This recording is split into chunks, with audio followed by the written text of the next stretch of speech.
Welcome. In this lecture, we will study diagonalization and similarity transformation. First, we will discuss the issue of diagonalizability, which I initiated in the previous lecture, and then we will go through two very important topics in the algebraic eigenvalue problem. One is the canonical forms, and the other is the special advantages that we can take of the symmetry of a matrix.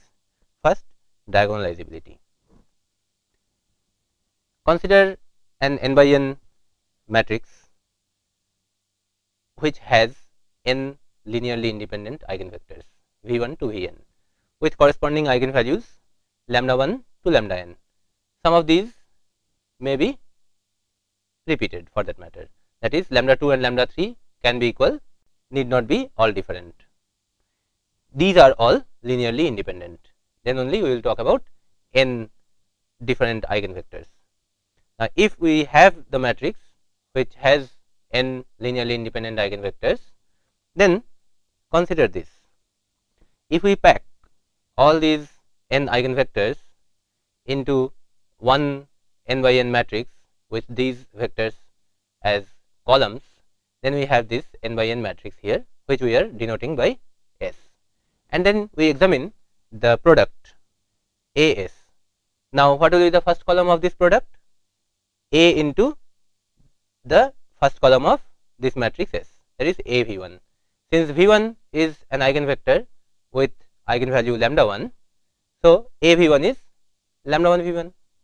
Similarly, the second column of the product will be A V2, which is lambda 2 V2, and so on till this.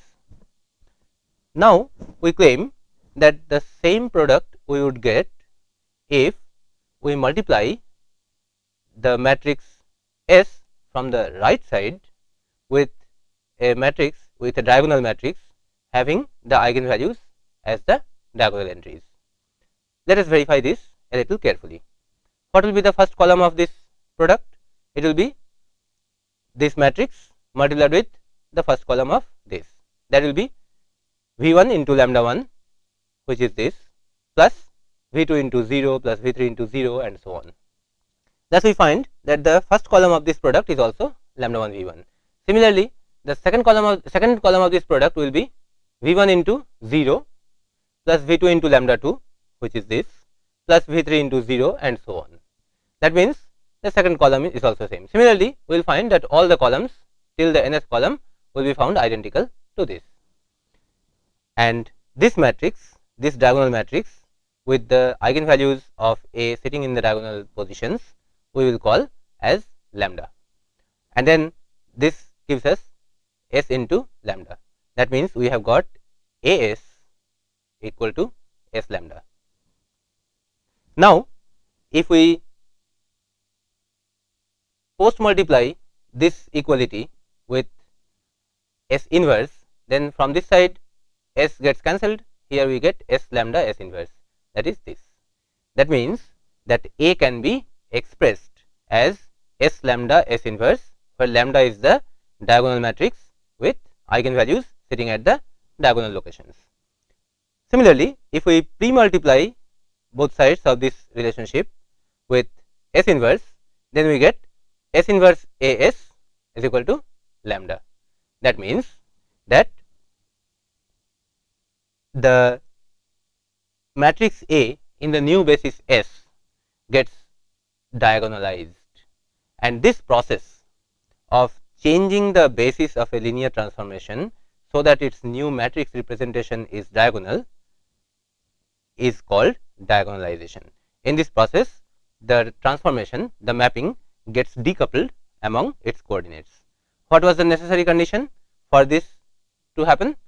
The necessary condition was just this, that is, the matrix has n linearly independent eigenvectors, or we can say the matrix possesses a full set of n linearly independent eigenvectors. So, this was the only requirement for this diagonalization to be possible. So, we can say this about diagonalizability of a matrix. a matrix having a complete set of n linearly independent eigenvectors is diagonalizable. That is, the n by n matrix can be diagonalized if it has a full set of n linearly independent eigenvectors. The converse is also true, that is, a diagonalizable matrix possesses a complete set of n linearly independent eigenvectors. If you want to prove this, then you will say that we already know that there exists a basis S in which the matrix representation will be diagonal, and in that case what you do? You pre-multiply with S and then you say that we already have this relationship AS is equal to S lambda. That means this and this will turn out to be equal, and from that you can figure out that A V1 is lambda 1 V1, A V2 is equal to lambda 2 V2, which will mean that all these linearly independent vectors V1, V2, V3, V4 etc. are indeed eigenvectors. That will convince you about the existence of n linearly independent eigenvectors. So, this statement and its converse both are true. That is, if a matrix possesses a full set of n linearly independent eigenvectors, then it is diagonalizable with that same eigenvector sitting as the columns of the similarity transformation matrix, giving the new basis. On the other side, if the matrix is diagonalizable, then you can claim that it does have n linearly independent eigenvectors, a full set. Now, a few important reminders, a few important points which are actually quite simple, but they are sometimes confused. So, note these small simple statements and do not get confused. One is, all distinct eigenvalues will directly imply diagonalizability, because if all the eigenvalues are distinct, then for every eigenvalue there must be an eigenvector that is necessary for the definition of eigenvalue itself. That means an eigenvalue must have one eigenvector associated with it, if not more. So, if all eigenvalues are distinct, that means n distinct eigenvalues are there, and each eigenvalue will have associated with itself one eigenvector. So, that means n eigenvectors are guaranteed, and that implies diagonalizability. But on the other side, diagonalizability does not imply distinct eigenvalues, because it is possible that the matrix is diagonalizable even with repeated eigenvalues. In that case, a repeated eigenvalue will have that many eigenvectors associated with it as its algebraic multiplicity. So, from diagonalizability we cannot conclude distinct eigenvalues, but from distinct eigenvalues diagonalizability can be directly concluded. However, if the matrix is not diagonalizable, then from the first statement itself we will know that there is certainly some multiplicity mismatch, and for the multiplicity to have mismatch, the algebraic multiplicity must be greater than 1. So, these points we need to remember when we deal with matrices. Now, we note that diagonalizability is not possible for all matrices, and that gives rise to two questions.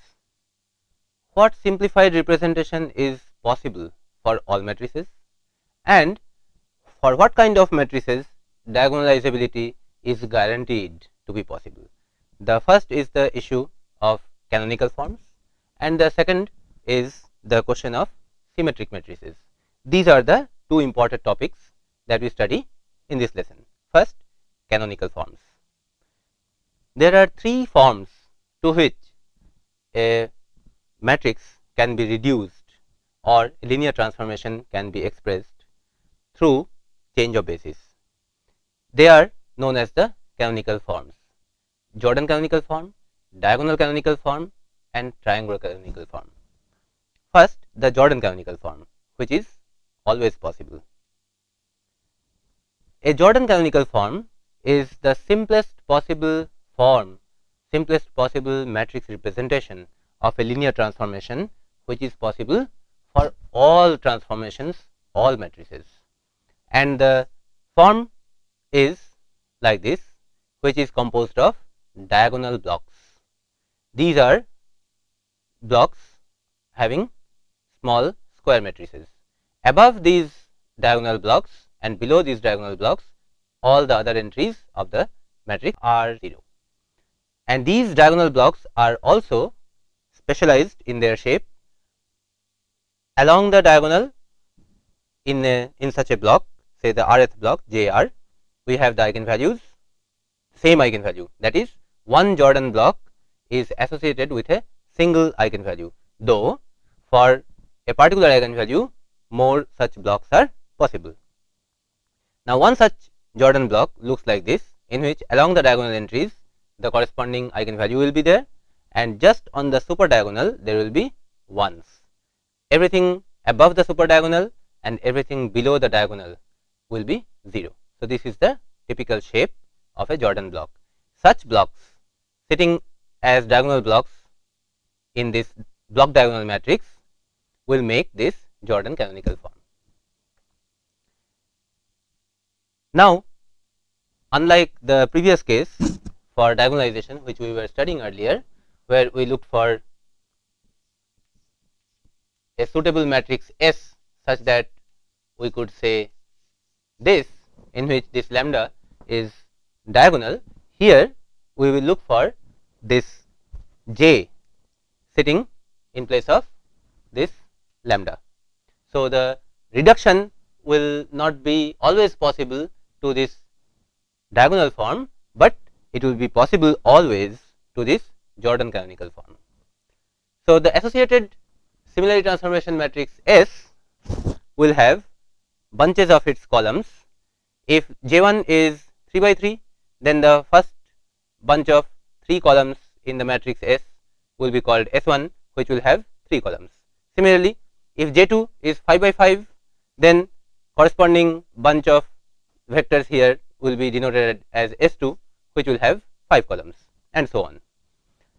So, that way if there are k Jordan blocks here, then there will be k such bunches with appropriate vectors clubbed together, and then we will have A into this entire matrix S is equal to that same matrix S multiplied with this Jordan canonical form of the matrix A, like this.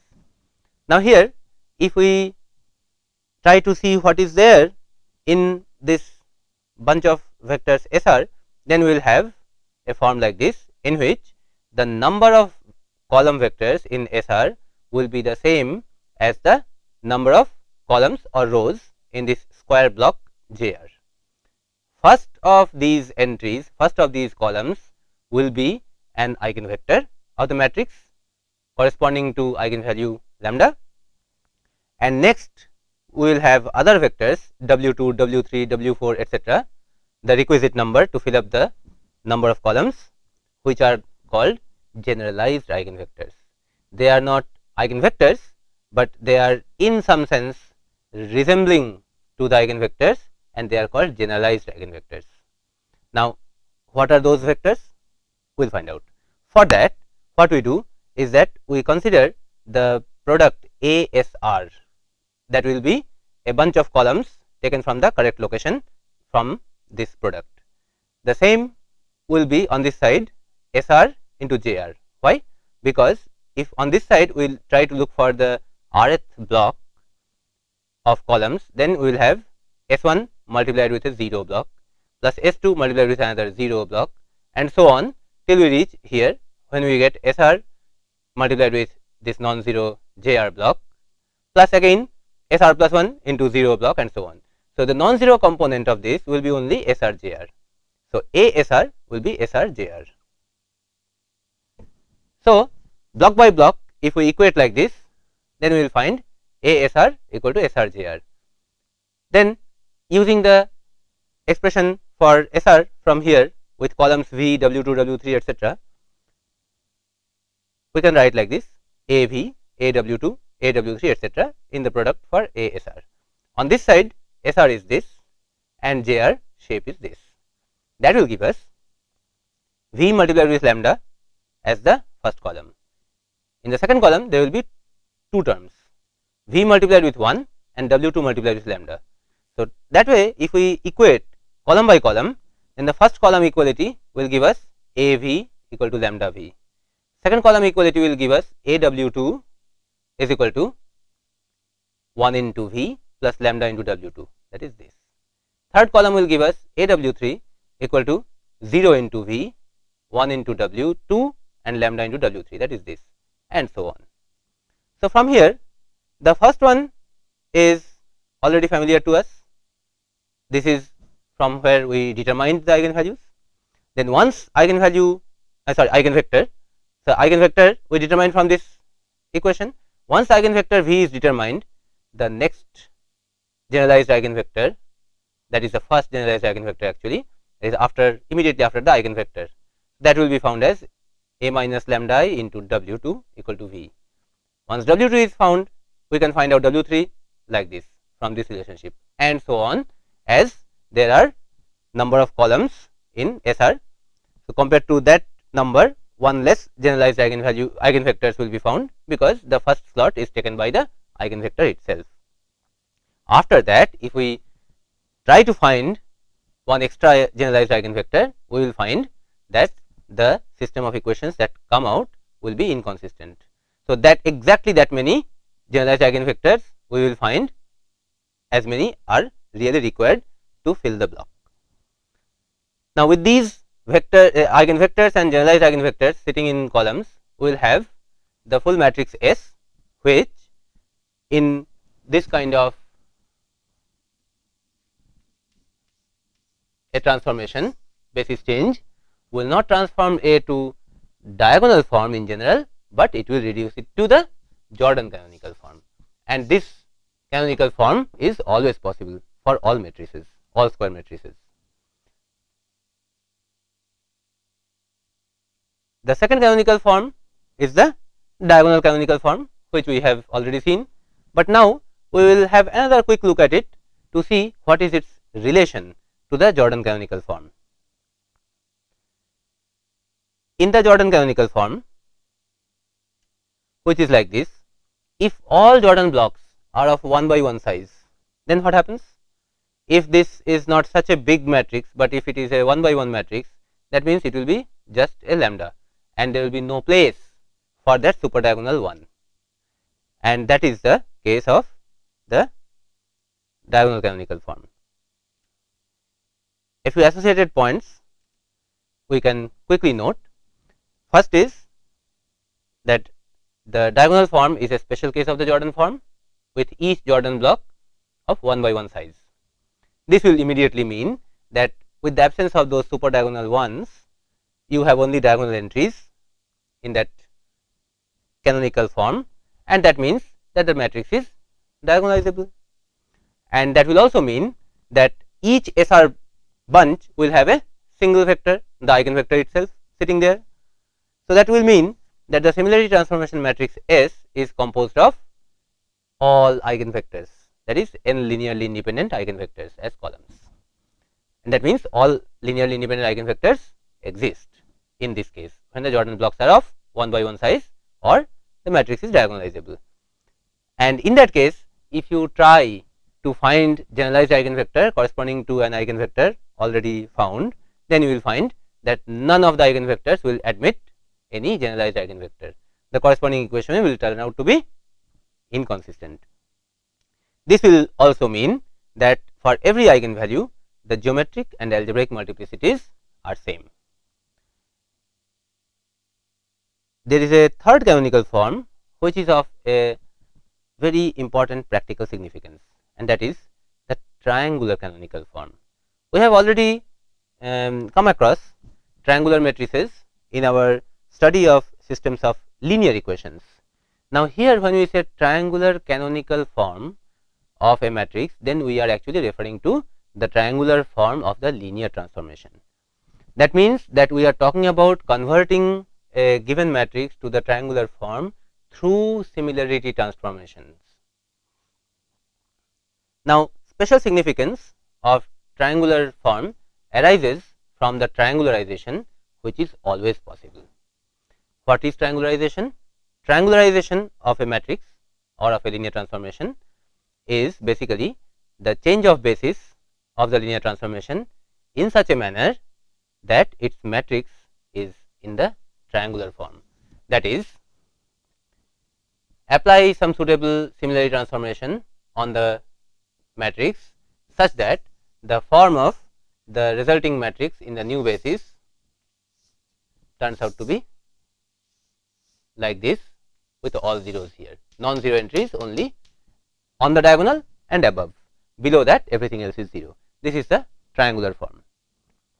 Now, the practical significance of it is that this is always possible, and this is possible always through orthogonal similarity transformation. The Jordan canonical form is always possible, but for Jordan canonical form the S that you need is not necessarily orthogonal.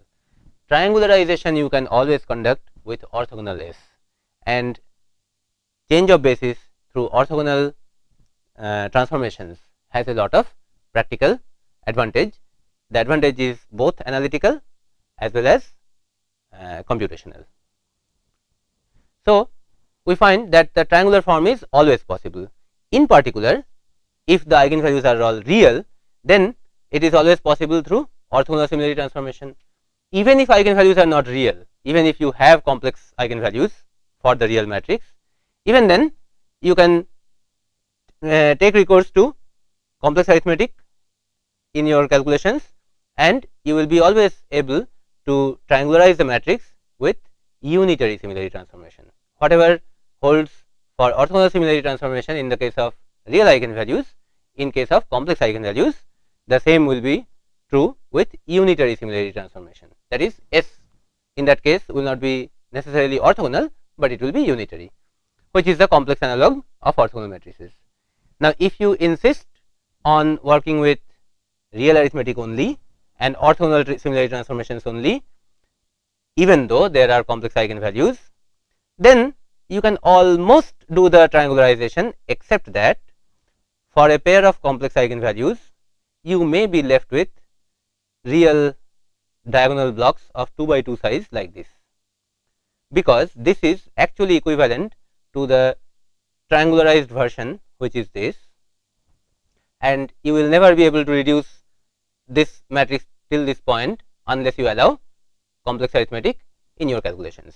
But then with this kind of diagonal block setting, you will be able to recognize that you have a pair of complex eigenvalues there. Other than that, the rest of it you can do even if there are complex eigenvalues. Now, if you can reduce through orthogonal similarity transformation a matrix to this shape, you have not completely solved the eigenvalue problem, in the sense that you have not been able to determine the eigenvectors completely, but eigenvalues are all there along the diagonal. So, that way if you are first interested particularly in the determination of eigenvalues, then with much less amount of computation you can reduce it to triangular form and get the eigenvalues. And once eigenvalues are determined, there are some methods which help you in finding the eigenvectors with less cost. Now, other than these three canonical forms, there are two other forms which are actually not canonical forms, but which have some important advantages when we talk about computational methods for solving the eigenvalue problem. One is the tridiagonal form and the other is the Hessenberg form. These forms are advantageous in the sense that can be obtained through a predetermined number of arithmetic operations. That is, reduction to these two forms is not iterative. They can be done with a constant number of calculations.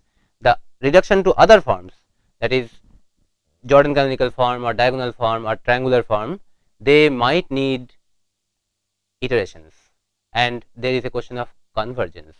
But these two forms, though not canonical forms, but they are useful important forms of matrices to which we try to reduce the matrix through similarity transformations, and these two forms are of advantage because the reduction to a tridiagonal form or Hessenberg form can be accomplished with a predetermined number of arithmetic operations.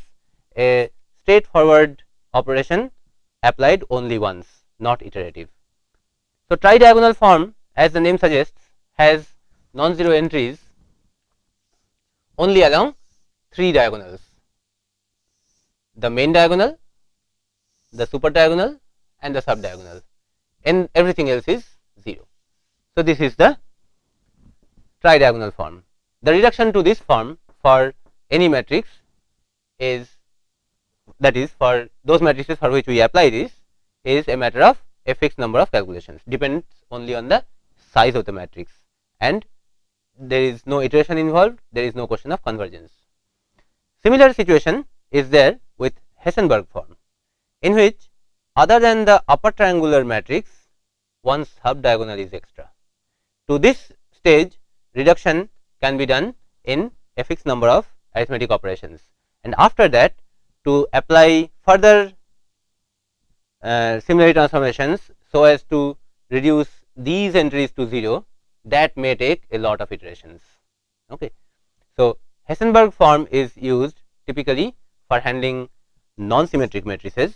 On the other hand, for symmetric matrices, we will typically try to handle it through tridiagonal forms. Next, we come to the most important topic of this lesson, and that is the topic of eigenvalue problems of symmetric matrices. Central to this issue is this very important result, and that is that a real symmetric matrix has all real eigenvalues and it is diagonalizable through an orthogonal similarity transformation. A similar result is there for complex Hermitian matrices, for which this is actually a special case. Since in our course we will be mostly concerned with real matrices, that is why in all the discussions I am trying to concentrate on the real versions of the theorems rather than going into the complex version. But the complex Hermitian matrices version is also very similar. That would read as a Hermitian matrix has all real eigenvalues and is diagonalizable through a unitary similarity transformation and no other change.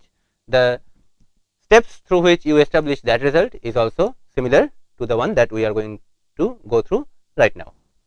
Now, this one sentence actually has got built into itself several smaller statements. First is, a real symmetric matrix has all real eigenvalues. That is, first issue is that eigenvalues must be all real. How do we convince ourselves of the truth of this statement? So, let us consider this itself as the independent proposition. That is, eigenvalues of a real symmetric matrix must be real. For this, what we do? We assume that there is a matrix A, n by n matrix A, which is symmetric, that is, for which A is equal to A transpose, and its eigenvalue is, one of its eigenvalues is lambda, which is h plus I k. Now, what do we need to prove? We need to prove that the eigenvalue must be real. That means this lambda must be real. So, that means its imaginary part k should be 0. That means this is the hypothesis and this is what we want to establish, what we want to show. Okay. So, fine. So, what you do? You say that since A has an eigenvalue which is lambda, that will immediately mean that lambda I minus A is singular, right? Lambda I minus A into V equal to 0, that means it has a null space in which there is a vector V and so on. So, lambda I minus A is singular. If lambda I minus A is singular, if this matrix is singular, then any other matrix multiplied to it, the product will also be singular. So, this product is also singular, that is B is singular, right. Now, note what we have put here to multiply with lambda I minus A, lambda bar I minus A, because we want to establish something in terms of real quantities. We want to kill whatever complex imaginary stuff is here, and therefore, we bring in the complex conjugate. Okay. Now, use lambda is equal to h plus I k. So, if we insert lambda equal to h plus I k here and expand this, So, lambda is h plus ik, lambda bar will be h minus ik. So, this gives us hi plus ik identity minus a, and here we will have lambda bar I, that means hi minus iki minus a.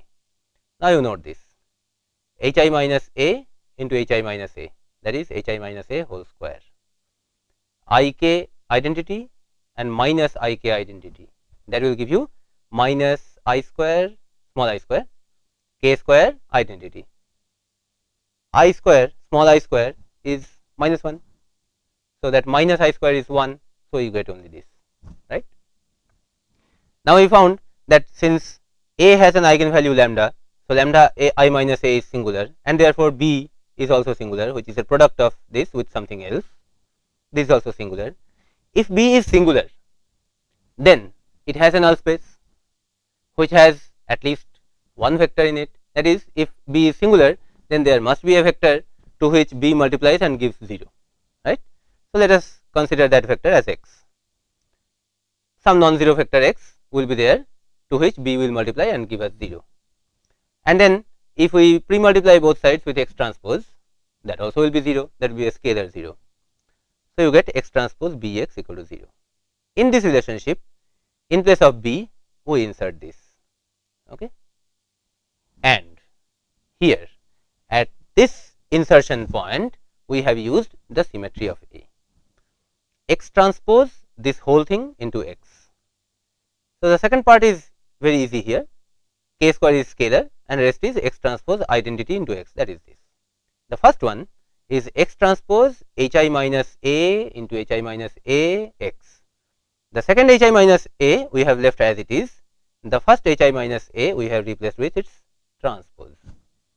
This is valid because A is symmetric, because identity is anyway symmetric. If A is also symmetric, then hi minus a and its transpose is same. Now, note, from here to here we have hi minus a multiplied with x, and from here to here we have exactly its transpose. That means, we have got this fellow's transpose multiplied with this fellow. That means, the norm square, that is, this part is norm square of hi minus a x, and this part is norm square of k x, right. So, we have got this equal to 0. Now, you see, norm is a positive quantity, norm square is certainly a positive quantity. Now, you have got the summation of two positive quantities, or rather non-negative quantities, two non-negative quantities is equal to 0. Then, since neither of them is like going to be negative, so for the sum to be 0, each of them must be individually 0, and that means x is a non-zero vector. So, k must be 0, and we come to the conclusion of our proof. K is 0, which will mean that lambda is h. So, what does that show? That shows that only due to the symmetry of the matrix which has been used at this step, we come to the conclusion that k must be 0. That means, lambda is real. Now, the first point of the proof is established. Other than this real eigenvalue issue, what else is there in this statement? In this statement, it is that the matrix is diagonalizable. That means, it has a full set of n eigenvectors. A complete set of eigenvectors exists for a symmetric matrix. We consider this statement separately. A symmetric matrix possesses a complete set of eigenvectors. For that, what we do is that we consider a repeated real eigenvalue lambda of A, because if all eigenvalues are distinct, then we already know that each distinct eigenvalue will be associated with at least one eigenvector, which will immediately tell us that n eigenvalues will give n distinct eigenvectors. So, there is nothing to examine there. So, what we do is that we consider a repeated eigenvalue which might create some trouble. So, we consider a repeated real eigenvalue of the matrix and examine its Jordan blocks. What we want to establish? We want to establish that all Jordan blocks will be of 1 by 1 size. There will be no place to write that super diagonal 1. So if all Jordan blocks are of 1 by 1 size, then the result will be a diagonal matrix. So this is what we want to establish, right? So what we do is that corresponding to that eigenvalue lambda, suppose eigenvector is V, then we will have AV equal to lambda V, and we try to find out, we try to determine the first generalized eigenvector W, which must satisfy this relationship. Now if it has to satisfy this relationship, then by pre-multiplying both sides of this relationship with V transpose, that is by taking dot product or inner product of this with V, we will get V transpose, this whole thing is equal to V transpose V. Now we open this V transpose A W. Here in place of A, let us write A transpose. That is valid because A is symmetric. This is the place where we are utilizing the symmetry of the matrix. V transpose A W has been written as V transpose A transpose W minus lambda V transpose identity W. So lambda V transpose W, that is equal to this. Now the right side V transpose V is norm V square, that is obvious. Here V transpose A transpose is the transpose of AV. So we have got AV transpose W, and here it is taken as it is. But then since V is eigenvector corresponding to lambda eigenvalue, that will mean that AV is the same as lambda V. Then what is this? This is lambda V transpose W minus lambda V transpose W, which is 0, and that means V norm square is 0. What does that mean? That means V is a 0 vector, but that cannot be the case, because V is the eigenvector for which linear independence is a must to qualify as eigenvector. So in which direction is the only information. So you cannot have an eigenvector which is 0. So this is absurd. That means it is not only absurd, it basically means that this gives rise to an inconsistency. That means there will be no W, no generalized eigenvector which will satisfy this. That means that the eigenvector will not admit any generalized eigenvector. That will mean that all Jordan blocks are of 1 by 1 size, which means that it is diagonalizable. So we have established 2 points from this complex statement. A real symmetric matrix has all real eigenvalues and it is diagonalizable. But till now the matrix S related to the diagonalization, the similarity transformation matrix can be anything. The further statement says that it is diagonalizable through an orthogonal similarity transformation. That is, in the diagonalization process we can use a matrix S which is orthogonal. That means the matrix S which houses the eigenvectors should have all mutually orthogonal columns. Do eigenvectors have to be mutually orthogonal? We say that in 2 parts. First, we say that eigenvectors corresponding to distinct eigenvalues are necessarily orthogonal. So here the proposition is that eigenvectors of a symmetric matrix corresponding to distinct eigenvalues, unequal eigenvalues, are always orthogonal. They must be orthogonal. To show this, we take 2 eigenpairs, 2 eigenvalues lambda 1, lambda 2, and their corresponding eigenvectors V1 and V2, with the statement that lambda 1 and lambda 2 are not equal, and we want to show that V1 and V2 are orthogonal. They must be orthogonal. So for that we take a very simple means to establish this. We evaluate V1 transpose A V2 in 2 different ways. In the first case, we simply take A V2 as lambda 2 V2, because lambda 2 and V2 are the eigenvalue eigenvector pair. Okay. So in place of A V2 we write lambda 2 V2. Lambda 2 being a scalar comes out and we get lambda 2 into V1 transpose V2, right. In the second case, in place of A we use A transpose. That is the place where we use symmetry, and in that case V1 transpose A transpose is the transpose of A V1, but A V1 from here is lambda 1 into V1, and that will tell us that this turns out to be lambda 1 into V1 transpose V2. Now note that the same expression evaluated in two different ways, without utilizing symmetry and utilizing symmetry, gives us two different expressions, right. So we subtract. On this side, subtraction will give us 0. On this side, what it will give? It will give lambda 1 minus lambda 2 V1 transpose V2, that is 0. We have already taken the assumption that lambda 1 and lambda 2 are not equal. That means this factor cannot be 0. So only way this can happen is that this factor must be 0. That means V1 and V2 are necessarily orthogonal. So this is the case for distinct eigenvalues. What will be the situation for equal eigenvalues?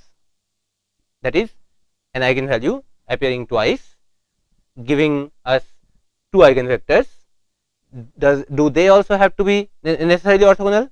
Not necessary. But then see this. What we want to see here? We want to establish that corresponding to a repeated eigenvalue of a symmetric matrix, an appropriate number of orthogonal eigenvectors can be selected. What is the idea behind it?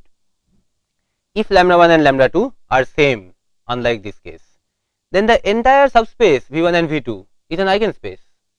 So if there are two vectors which are eigenvectors corresponding to the same eigenvalue, then it is not necessary that they are orthogonal, but then the entire plane formed by them is an eigenspace. That means any vector in that plane is an eigenvector. So if in a plane we have infinite possible eigenvectors available, then two mutually orthogonal eigenvectors we can always pick up. So that means we can select any two mutually orthogonal eigenvectors for using in the basis, that is, for filling up the appropriate columns of this matrix S. That is, corresponding to repeated eigenvalues, orthogonal eigenvectors are available. The eigenvectors that we pick up do not have to be orthogonal, but if we want, we can always get orthogonal eigenvectors. So that is why it says is diagonalizable through an orthogonal similarity transformation. That is, it is possible to work out an orthogonal similarity transformation matrix with which we can diagonalize the matrix, the symmetric matrix. Further, what do we get? So you see that in all cases of a symmetric matrix, we can form an orthogonal matrix V such that in place of V inverse, in this case we were writing S inverse. Now since we are talking about orthogonal matrix V in place of S, so for orthogonal matrix V inverse is same as V transpose, which is a lot easier. V transpose AV is lambda, which is a real diagonal matrix. Further, try to pre-multiply this equation with V and post-multiply with V transpose, then you get this.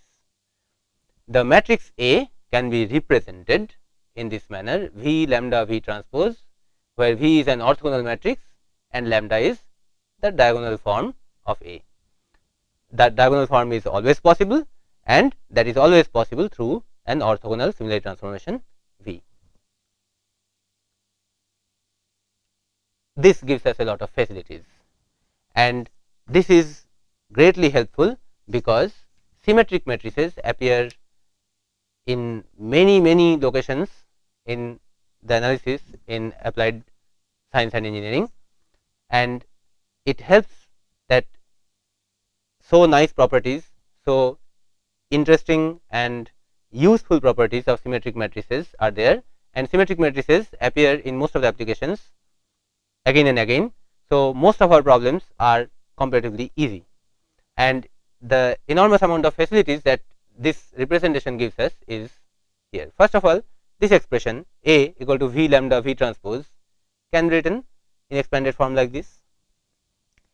If you try to multiply these three matrices and open it in the form of an expression, you will find that you get lambda 1 V1 V1 transpose, because you see, if you first multiply these two, then you will get what? You will get lambda 1 into V1 transpose plus 0 into this plus 0 into that, and so on. So here in rows you will find lambda 1 V1 transpose, lambda 2 V2 transpose, lambda 3 V3 transpose, and so on, with which when you multiply this, then you will get V1 into lambda 1 V1 transpose plus V2 into lambda 2 V2 transpose, and so on. So finally you will get this summation lambda 1 V1 transpose, V1 V1 transpose plus lambda 2 V2 V2 transpose, and so on. You can express it like this, right. This gives rise to a further lot of possibilities. One is that if a particular matrix, huge matrix, 4000 by 4000 matrix, has eigenvalues which are organized in descending values, descending absolute values, the first 10 are large, and compared to them the next ones are extremely small. Then what you can do for that, for the storage of that 4000 by 4000 matrix, you can simply store the first 10 eigenvalues lambda 1 to lambda 10 and throw away lambda 11 to lambda 4000, and the corresponding first 10 eigenvectors you store, other eigenvectors also you can throw away. Later when you need to reconstruct the matrix, these 10 eigenvectors with their corresponding eigenvalues will be able to reconstruct the matrix completely by a summation of not 4000 items like this, but just 10, because the contribution of the rest of them will be extremely small. This is one advantage. Efficient storage with only large eigenvalues and corresponding eigenvectors. Rest of the things you do not have to store. In deflation technique, we have already seen the application of this expression. That is, if the, and this works only for symmetric matrix. If the matrix is symmetric, then there is a representation like this, and after we have determined V1, then from A, if we subtract this, then what remains has the same eigenstructure as A, except that its eigenvalue corresponding to eigenvector V1 turns out to be 0 rather than lambda 1. The rest of the eigenvalues and eigenvectors are unchanged. That is the deflection technique, which helps us in finding a few top eigenvectors, a few top eigenvalues and corresponding eigenvectors. Apart from that, the orthogonal diagonalizability of the matrix in the case of symmetric matrices helps us in working out practical algorithms which are stable, in which the numerical errors do not grow very fast as iterations proceed. Therefore, whenever there is a choice between applying a general similarity transformation and applying an orthogonal similarity transformation computationally, we always prefer to apply orthogonal similarity transformation. And in the case of symmetric matrices, orthogonal similarity transformations alone suffice to reduce the matrix completely to diagonal form. In the case of non-symmetric matrices, first of all, diagonalizability is not always guaranteed. Even when the matrix is diagonalizable, reduction to diagonal form is not always possible through orthogonal similarity transformations. In fact, that is not possible. So you have to take the help of similarity transformations which are not orthogonal in the case of non-symmetric matrices. In the case of symmetric matrices, you can conduct the entire operation with only orthogonal similarity transformation. This is why solution of symmetric matrices eigenvalue problem is a lot easier compared to general non-symmetric ones. Now,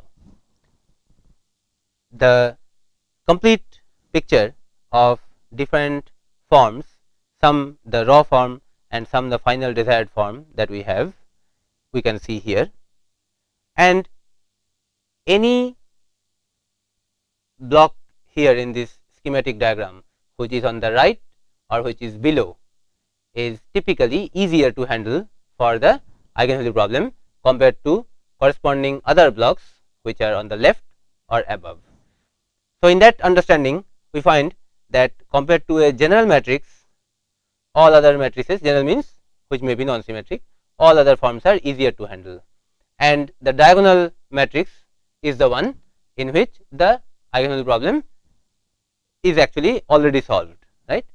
So, that means if we have a matrix in on one of these forms on this side, then any algorithm, any part algorithm which helps us to move from this end to the right side or below, southeast side, then that is one contribution to the solution of the algebraic eigenvalue problem.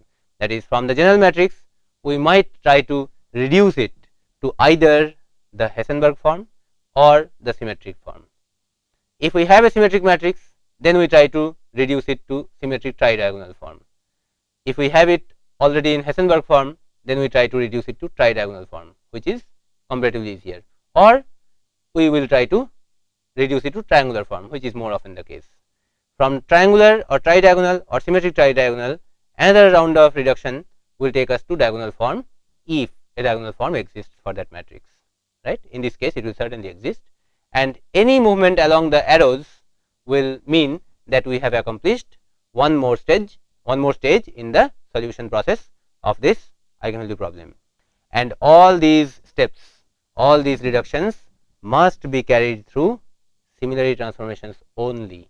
That is, we must multiply the matrix A on the right side with one matrix and with the left side with its inverse, then only it is a similarity transformation, and that will mean that it is basically the expression of the same linear transformation in a new basis, the basis S.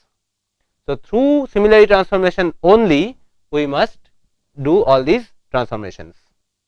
Straightforward reduction like Gaussian elimination only from one side will damage the eigenstructure. So, the similarity transformations should be applied like this, and through this any step is preferable if it helps in the direction like this or like this or any way like this.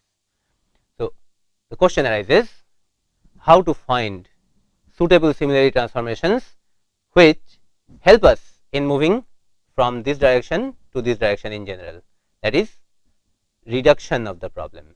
How to find suitable similarity transformations? There are 4 standard ways of working out suitable similarity transformations.